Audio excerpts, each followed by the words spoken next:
Magandang araw po sa inyong lahat guys. Sana po nasa mabuti po kayong kalagayan. Narito po ako, meron lang po ako i-share po sa inyong lahat. Dahil po ay sinishare din po ito sa atin, no?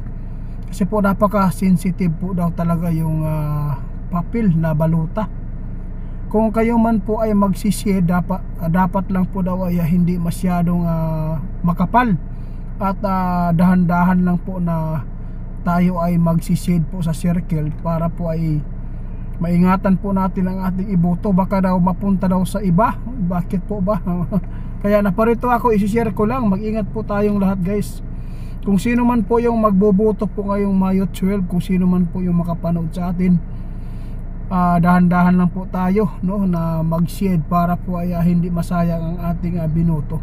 Kasi sabi po ng nagpaabot sa atin, sa sobra po daw ng nipis yung baluta, no, baka po daw masobrahan po daw ninyo og bagis, no, pag-seed para daw maingatan, dahan-dahanin lang po daw para daw hindi mapunta sa iba.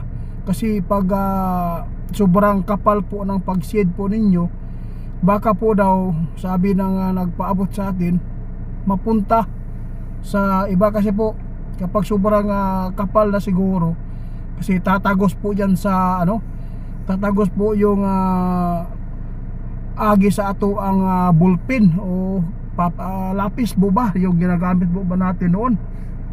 Kaya nais ko po talagang iparating po sa mga subscriber po natin para ma-share po ninyo itong video natin guys, na babala ng ating isang supporters na nagpasa ng comment, no, para po daw maingatan po natin para hindi masayang. Kaya dapat kung sino man po yung napipili po ninyo na iboto ngayon, sana po ay hindi po kayo magkakamali.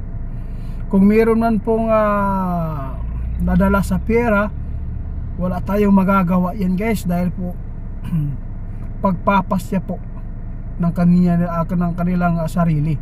Wala man tayong magagawa. Kahit pa sabihin po natin ito ang iboboto po ninyo, kung hindi po ninyo yan gusto yung tao na binibigay po namin, wala tayong magagawa. Kaya yung mga paalala po ng ating kaibigan, iboto po natin ang tamang tao sa baluta. Huwag po tayong magpapadala kung ano man po ang mga isyu na binabato po nila sa tao na gusto po ninyo, na nakikita po ninyo na sila po ay mayroon pong kakayahan na mag-manage po sa ating bayan, na ito ay ikakabuti po ng lahat. Kaya guys, no, nagpapasalamat po ako dahil po sa inyong pagtitiwala. Hanggang ngayon nandyan po kayo.